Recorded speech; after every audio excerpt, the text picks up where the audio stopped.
Good morning. Welcome to Writing for Conversion and SEO. I'm Sarah Griesenbach, founder of the B2B Writing Institute. And I've had a long and complicated relationship with SEO my whole writing life.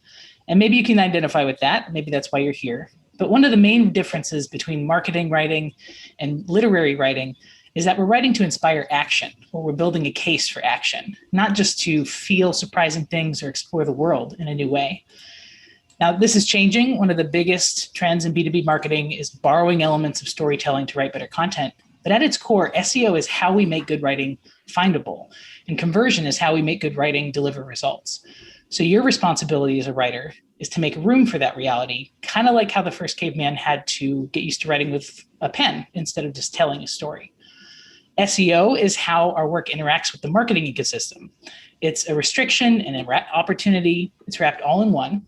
We're going to transition over to Brendan Hufford from SEO for the rest of us, where we're going to keep hitting SEO because apparently this is a relationship we need to work on as writers. So Brendan, feel free to share your screen or whatever you've got planned. Wonderful. It looks like the webcam isn't working for some reason, but that's all right. Let me go ahead and share my screen. We'll dive right in.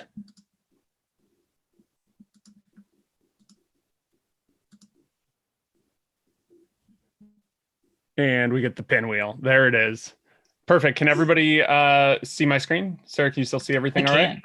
Yeah, perfect. That looks great. Awesome. So I'm excited today. I consider this a yes and to everything that Andy just said. I dropped it in the chat. You all should absolutely go get his book.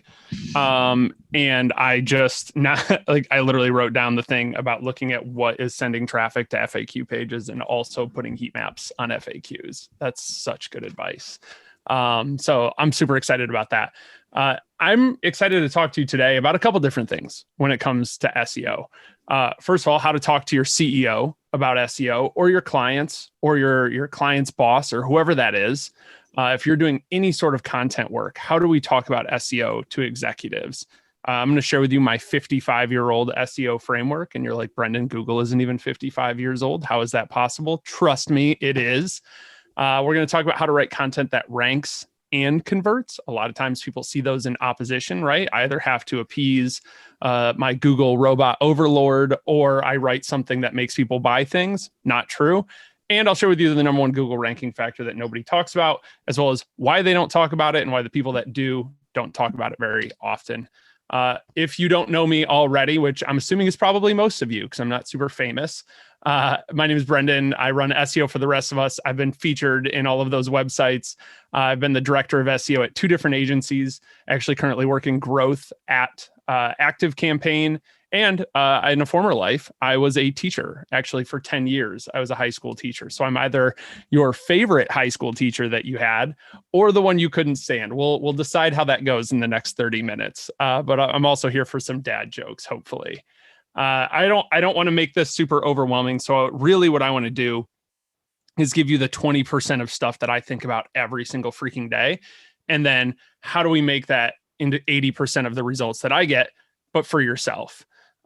First, I want to talk about why SEO. I think we've already established it a little bit, but I want to give you some helpful language to talk to your CEO, to talk to your clients, to help your clients. Let's say you're doing some sort of writing, you're doing B2B writing or something like that, and you're working with a director of demand gen or something. How do you help them message up why they need more content? Why should they rehire you for another 6, 12, 18 months, right? So helping them understand that and helping them message upwards about this sort of channel or content in general, it's extremely valuable. I like to use this analogy. This is stolen from Rand Fishkin. I think it's wonderful and it rhymes. This is most content, right? We write content, we look in our analytics, we've shared it on social, we've sent it to our email list. People they love it. They're retweeting it and everything. And we get this big spike of hope in our analytics. And then it drops off the cliff and we see the flat line of nope. And what this leads to is a site that has no sort of SEO strategy. They publish content, they see the spike, and then it drops. And then they write another article and they spike and then drop. And they have to write another article, and they get on what I call the content hamster wheel, where it just goes around and around and around and around again and again and again. And they just have to, we got to get our article out for this week. We got to get our article out. We got to this and that. And the other thing, they can never get off that because there's nothing compounding about that sort of strategy or lack of strategy. However, when you do have some sort of SEO strategy, some sort of content strategy that plays into an organic channel, you have the spike of hope. And then you see, this is where the dad jokes come in, folks. You see the rising slope. It had to rhyme, right? And what that means is this is just one article. We still get that big burst, right? When we publish something, it feels good. Our friends are sharing it, etc. But then afterwards, Google starts to pick it up. And we see this rising slope, and we get the compounding effects of SEO. We can finally get off the hamster wheel of content creation, and we can do less and do it better because it compounds. That's the kind of messaging you want to take to your clients, to your boss, to your boss's boss, whatever it means there. Even CMOs that aren't completely sold on SEO. This is helpful messaging, and I hope it's helpful for you as well.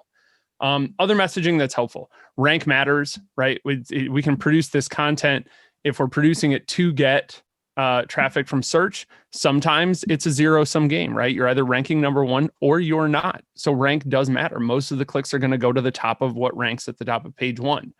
And only 6% of content ranks on page one within the first year of being published. Now, please don't let that intimidate you, because as Andy showed very expertly, the things that are on page one rank for thousands and thousands of keywords. And also the 6% number, the statistic, can seem very intimidating. Trust me, it's not. The bar is very, very low in terms of how many pages are being spun up, millions and millions every single day. And I made that up. That's not science. But I would guess millions every single day that are never going to rank. As long as you're putting effort into this, you're doing the right things, you're following what I'm about to share, what Cameron's going to share, what Andy shared, you're going to be on the right path. So what does matter? This is my SEO framework. This is, again, like, it's helpful for messaging between teams, but if you've ever felt overwhelmed by SEO, again, this is the teacher in me. You can use this framework. We're going to figure out what does somebody want and why do they want it? How are we going to give that to them? Where is that asset going to live? And then how do we make it more relevant? Now, here's what's cool. Google is not the only search engine. Pinterest is a search engine. YouTube is a search engine. Amazon is a search engine. Quora is a search engine. This framework works for every single type of search engine. So it's not just for Google. This informs your YouTube strategy, your Pinterest strategy, everything like that. I call this, the way that I think about this, if you need something helpful to remember it, again, teacher and me, the IAM SEO framework. IAM, intent, asset, medium, and then we're not going to talk a lot about it today, but the next piece is relevancy. But again, we have to figure out the intent. What do they want? What do they want it? How are we going to give that to them? What sort of asset are we going to create? Is it a written article? Is it a video? Is it something else? And then where is that going to live? And a lot of what we're talking about today is Google SEO, right? So the asset is going to be something written on our website, and that covers our asset and our medium. So now we kind of have to talk about this other piece, the intent. And how do we figure that out? Now, I'm going to share with you my mistakes today. I'm going to share with you a couple of them, just because I don't want you to think I'm super smart and I've always been good at this, but also I want you to learn from my mistakes here. So when I was at a web design agency in Chicago, you can see the URL. We won't name it for fear of inciting Andy as a former competitor of mine, who I never beat, by the way, because he's very, very good at this. But we had opened a new office in Denver. And I did what I thought I was supposed to do. We created a new page on the website. We set up all sorts of schema and technical SEO, and we made sure our header tags, and we optimized our landing page, and we did all of the things. We were very excited to open this Denver office. It's a really cool time. You can see the photo there at Red Rocks and stuff. And I built a bunch of links to it. I did tons of outreach. I guest posted. I did all the things that you're taught to do to build backlinks in a very organic, healthy way. And you can see there, January 2019, I kind of stopped, and they held, and that was great. And like I said, we're doing all the right things, but look at that. This is this Ahrefs traffic estimate here. I couldn't keep it on page one. I kept trying over and over, but I couldn't keep it on page one. You see the traffic's up and then it's down, and then it's up and then it's down. And I noticed that over time, our rankings just kept dropping and dropping and dropping. And we were still getting some traffic to that page. You can see the chart along the bottom there. That's actually from our analytics at the time. But I just couldn't hold those rankings. And I was like, why? I'm building links. We have a very authoritative website. I think we're doing great. And then I realized I had made the cardinal mistake of content and SEO.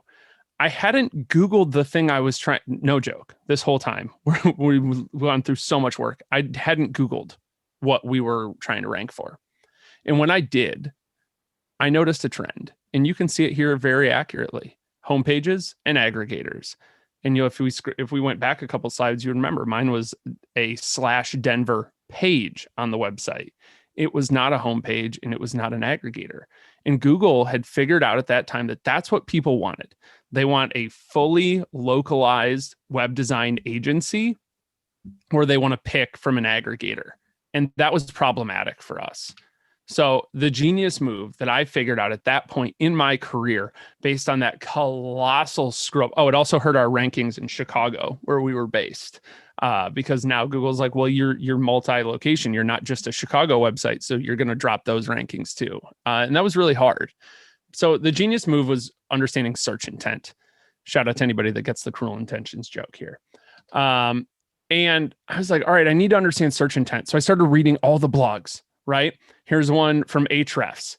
And you can see they talk about informational intent, navigational intent. And I really started thinking about it. And I started to put together my own model. And I'm like, this is wrong.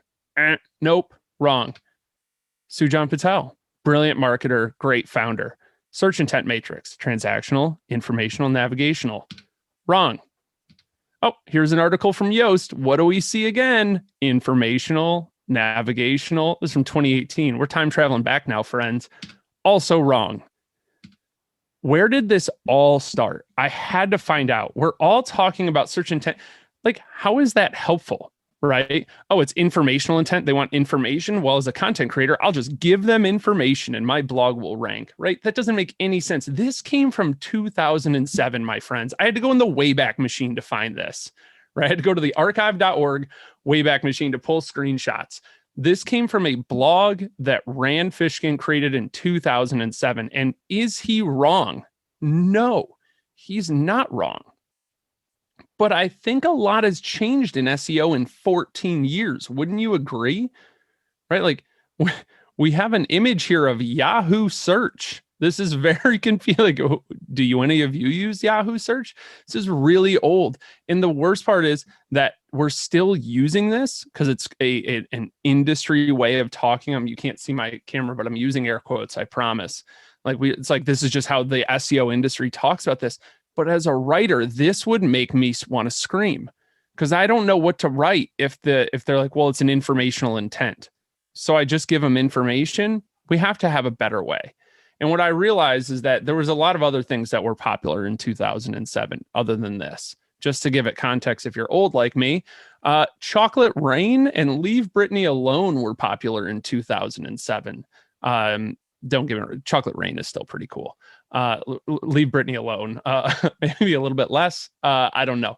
But I want to give it context of just how long ago that was. So, Brendan, what do I write? Let's answer the question. Let's close the loop. What am I supposed to write in this stuff? JK, I want to give you one more real life example before we move on. Again, I want you to see the mistakes you can make along the way so you avoid them. I learned from my mistake. I thought I did. I thought I learned from my mistake. And I'm like, all right, here we go. We're not going to make that stupid page mistake again. I'm going to make sure that I match the search intent. We're going to write an article on digital marketing fluency. We retargeted it as digital marketing skills because nobody was Googling digital marketing fluency. We wrote this epic 6,000 word article. It was comprehensive. It was pillar. We built authority links to it. And if you look in the bottom right there, we could not crack the first page. All those are top 100 keywords, but we couldn't get on the first page for digital marketing skills. And I'm like, Google, not going to fool me again. I'm going to Google this. And here's what I found. And I threw up in my mouth. Because if you read these, this is literally what the first page used to look like. I don't know what it looks like now. Top 10 skills, 15 essential skills, 7 essential skills, top 10 skills, 16 skills. Are you tracking with me here? 20 essential skills, the 9, 10, 10, and 5. What? People want listicles, I guess.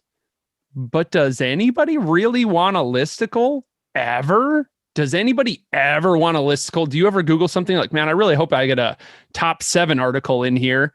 Ugh, nobody wants that. So I was really confused, right? And then I thought, what does somebody want when they're Googling this? How could I figure that out? So I went where you should always go. I looked at the autocomplete and look at this picture that this paints. Digital marketing skills for resume, digital marketing skills to learn. At the time, it was 2019, so they wanted current digital marketing skills, and they wanted to know the ones that they would need. Look at the person. I can see into their soul now based on this. They want to learn digital marketing skills to put them on their resume, to get a better job and change their life. These are people that are trying to change their life learning digital marketing skills. Awesome. I can help these people. Because I could skyscrape this, right? Skyscraper method. Everybody's super popular. Everybody's like, oh, just we're doing skyscraper articles. Just do, if everybody does 15 or 7, just do like 400. Do 400 digital marketing skills. That'll be better. But that goes against the intent. We don't want to overwhelm these people. What if I just did 3? What if I wrote an article about the 3 digital marketing skills that saved my life? Because they did. I don't know if you remember back at the beginning when I was talking about, I was a teacher for 10 years and I worked my face off. I got advanced degrees. I did everything I could to climb and grow my career. And I was rewarded with Sunday night panic attacks, 25 extra pounds around my midsection, and a really unhealthy relationship with alcohol. That's what teaching did to me. And then I discovered learning digital marketing skills. And honestly, it saved my life. It totally changed what I could provide for my family. And you can hear the passion. If my camera was working, you could see it in my eyes, right? I love this stuff. I cannot shut up about this stuff because it means so much to me. Now, if I put that in an article, you don't think that's going to stand out from all the other generic listicles? Of course it is, because I took 30 seconds to understand the intent behind the search. Now, where did my framework come from? I mentioned earlier, I have a 55-year-old framework. I joke with all my copywriter friends that they're not the only ones cursed with this knowledge, because I take a very copywriting-esque framework. You heard Andy talk about Joanna Wiebe and stuff. Like, if copywriting and those skill sets are not blending with your content creation or not blending with your SEO knowledge, you're really missing something. This all comes from this book, Breakthrough Advertising by Eugene Schwartz. And you're like, Brendan, it's a $400 book. It's not. It's only $125. And it's a real book. Like, you have to buy it for $125. And people scoff at that. They're like, $125 for a book? Like, why would I ever pay that? And it's like, friend, you just spent $300 on some stupid course you're never going to take. Buy the book. Yeah, it's a book, but you spent a lot more on online courses and video courses. Buy an actual tried and true book that's been around for 55 years, right? This stuff works. And if you're like, Brendan, I don't have $125 to buy that today, friend, I'm going to give you the best part right now. Here's the framework that I pulled out of there's tons of good stuff in that book, but here's the framework I use as a part of the larger I Am SEO framework. And it's this awareness framework. How aware are they of the problems when they're Googling? And we're going to walk through this really quickly. Just because I don't like reading slides to adults as much as possible, but I do want to touch on these. So somebody who's problem aware, they know the problems and pains they have. That's what they're searching for. They need to know a solution like yours exists, right? They don't need to know your solution exists. They just need to know something like yours exists. Now, to get them to move forward, a lot of times people consider this like top of funnel content. Mistake. Don't talk about your stuff in here. Just deeply empathize with them. If they're Googling their problem, you have to show them, give them language to describe their problem that they've never had before, right? That will change their lives. And they'll be like, oh my God, you know the problem better than me. I'm ready to read that next article. I'm ready to sign up for your email list or something. I might not be ready to buy today, but we just want to empathize with them. Now, when they're solution aware, and I'll give you a bunch of examples. We'll actually walk through one B2B example. We'll walk through, I think, a B2C example. Don't worry. This is just a primer. Solution aware, now they know a solution like yours exists. What they need to know is how your solution is going to solve their pain. So we just show them how our solution works. We don't have to bridge the gap, just show them how your solution works. In the SEO world, Ahrefs is very good at that. In their articles, I don't think their software is very pretty. I don't think that it's winning because it's well designed. It's winning because it works really, really well. So they just show people, they're like, keyword research, cool. We'll give you a keyword research guide and it's really well done, but we're going to keep including screenshots from our software in there. They just show them how Ahrefs works. It's kind of like a demo. It's not high pressure at all. Now that they're product aware, they know how your specific solution solves their pain. What they need to know is whether yours is the best for them, right? So we need to prove that we're their best option. And then finally, at the most aware level, they know your solution's best for them. They just need to know the deal. So we just show them the deal. And people are like, Brendan, there's actually, if you're familiar with this, you might say to yourself, Brendan, there's actually another level that's unaware. I think the unaware level is true demand gen. And because we're talking specifically today about SEO, if they're Googling, if they're unaware of their pain, if they're unaware of their problem, they're not going to Google anything to solve it. So we can't help them specifically with SEO. That's true demand gen, where we have to tell them they have a problem, right? That's, you see on TV where people, they're, ads for medications and stuff where they're like, hey, have you ever experienced this, or this? You might have this ailment and here's some medicine for it. Like, that's true demand gen. You're creating demand. These people, they have to know that they have a problem to solve. And what we want to do with this framework is truly give them that like inception feeling, right? Where it's like, oh my gosh, get out of my head. You know exactly what's going on. Let me walk you through an example real quick, just because I want to make sure that we're good on time. So at the problem aware level, they know the problems and pains they have. For a company like Podia, a software that I use for memberships, they might be Googling how to start a membership, right? So we just want to show them we understand that pain. And Podia's done a great job showing them, hey, we understand that, like how to create a membership. We're going to walk you through all the pain points of that. It's hard to set a price, right? It's hard to figure out what your type of membership might look like. And then we'll walk them a little bit deeper into awareness levels. For example, now they know Podia exists. So now we're going to show them how our solution works. Now they're maybe Googling things like best membership software. And sure, Podia has to compete with the software advices, Capterras and G2s of the world, but it's still really helpful to have this type of content. And they do, right? They want to be able to show that if somebody, especially when people start having that familiarity with brand, they're saying like, Podia membership software, and we want to have a page to capture that intent. At the product aware level, now they know how Podia can solve their pain, their pain of creating a membership and everything. So now we have to prove they're your best option. So this is ranking for everything like Podia versus Kajabi, Podia versus Teachable, Podia versus Thinkific. Podia Alternative is a great one that they also rank for. And people get weird about like, oh, should I do competitor pages? It feels like really aggressive. You're going to do them eventually. Let me be honest with you, especially in B2B, you're going to do competitor pages eventually. You're going to probably end up doing them after your competitor does them first, and you're going to be responsive. And that's never a place we want to be, right? We don't want to be on the defensive like that. Podia lays this out really, really well in a visual format that I love. And then finally, they're most aware. They know the deal, or they know that they want to go with us. They just need to know the deal. So Podia does that. They show them, hey, here's our plans upfront, totally transparent. And I love that.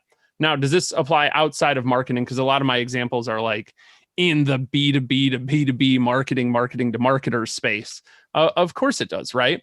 So at the problem aware level, maybe somebody's Googling employee productivity.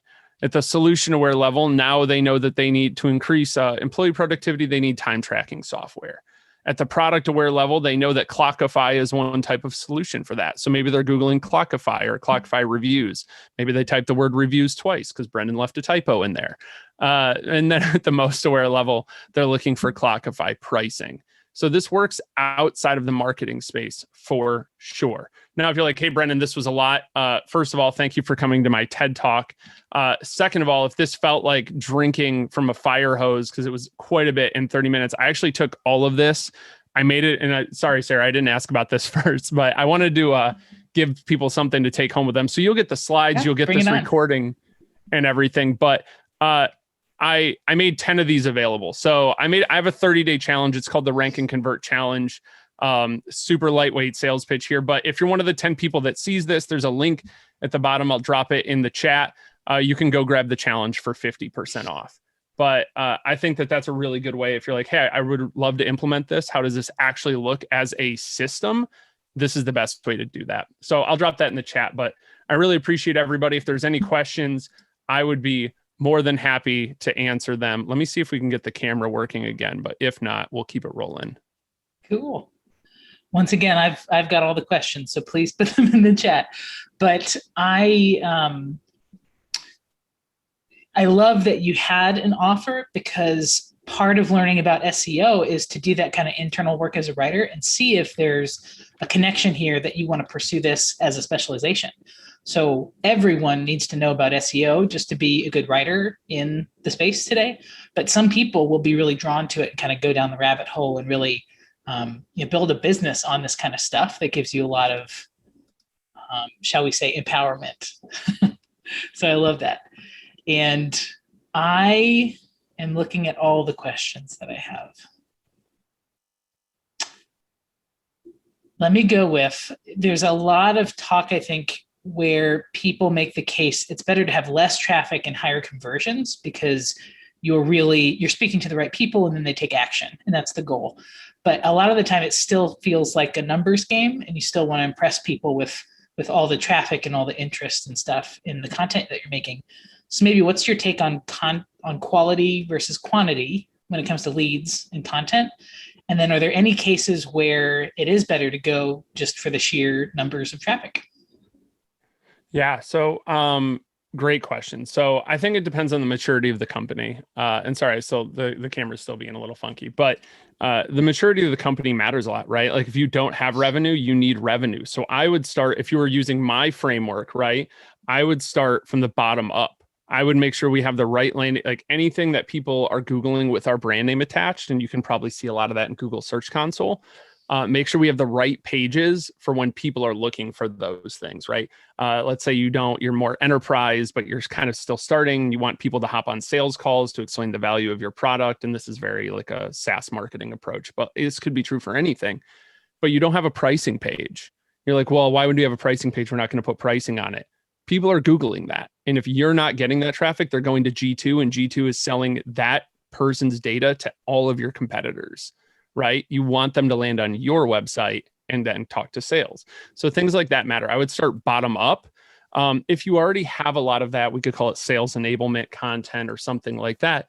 Then you could maybe pursue a bigger, more brand play of like, we just need awareness. So we need people to know about us. So we might rank at ActiveCampaign. We rank really well for things like company slogans and like things that are not driving any sort of lead acquisition, but 300,000 people per year see one blog like that, at least they're aware of ActiveCampaign, essentially for free at that point. So that can be helpful too. They just serve different purposes at every level of awareness.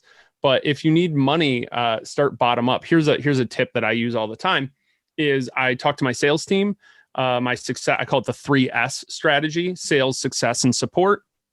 I ask them, what is something that's come up unprompted on 3 or more calls? Meaning it's not an answer to a question you usually ask, but what is it, just things people are bringing up. Write that content. And they'll be like, well, the SEO tools say that nobody Googles that. Trust me, if it's coming up unprompted on 3 or more calls, people are Googling that. You need to have that in there. So that's kind of where I would start. I love it. And I love, this is so meta. I keep coming back to this, but I think as a writer, you can come up against this and be like, well, I'm not an SEO expert, so maybe I'll just tune out some of these charts and things. But it really does come up as you're moving up the pricing chain. People want to get your input and your take on things. So they have SEO experts. They're working on content marketing. They might have marketing consultancies that they work with on SEO. But when you can come to the table and say, well, here's how I think about startup SEO, and here's how I change it in this way, it just really helps you be that partner that they're looking for. And it helps you, even without SEO expertise, be a sounding board for them. So I love it. Yeah, I think a lot of times we have way more expertise in how humans Google things than we think we do, right? We Mm-hmm. Google tons of stuff all the time. Just be aware of your own behavior a little bit more and your own use case. And I think you'll find a lot more, you have a lot more insight into SEO.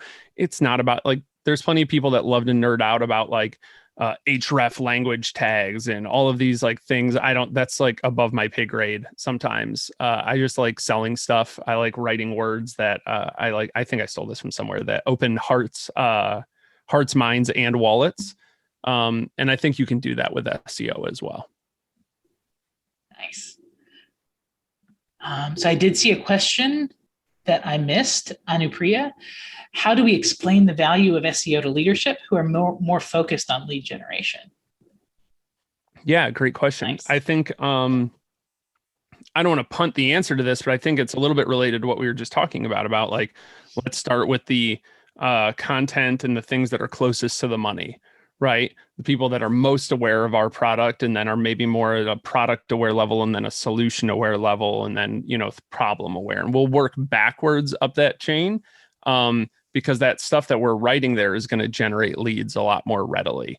And I think like when you have leadership should focus on lead gen, right? That's what keeps the lights on, not traffic. Traffic is a cost. You pay for servers, you pay for site visitors. Those cost you money if they're not converting. If they're not doing anything for the business, probably don't need that article, right? So I think if they're really focused on lead gen, the SEO side of it is helping them understand what the intent is behind these searches and why they're worth pursuing. Mm-hmm. And the images that you shared, like truly taking a screenshot from something like this and just showing that long-term slope is dope kind of thing to paint a picture of what the future looks like if you invest in SEO now, I think that could be really helpful too. Because leadership, my instinct says that they're often looking at data about today and yesterday, and they're not really looking far into the future about what could happen when you're investing in stuff like this. Yeah, and don't get me wrong, I've seen people build massive businesses without ever touching SEO. And I like in onboarding calls, I work with a lot of SaaS companies, and you're like, so talk to me about like ARR, annual recurring revenue, and customer lifetime value, and they're throwing these like huge numbers at me, and I'm like, so you never done SEO? And they're like, no, why would we? And I'm like, good point. Like it for a lot of companies, it has become. I just put a LinkedIn poll about this, but like. It's become like a later stage play. Once you have enough money to go into it significantly, it's hard to dabble in SEO. It needs to be part of a concrete strategy. The cool thing is it can be merged, right, with with a content marketing strategy, with an email marketing strategy, with a very like a customer interview strategy. It should be a part of all of those other things. So hopefully what I shared today helped pull all that together. I love it. Thank you so much for your time today, and everybody for attending and for the replay. We hope this has helped you see, no matter what kind of writing you're doing, how SEO plays into that and makes you apparently a better writer, which is new to me, but I'm convinced at this point.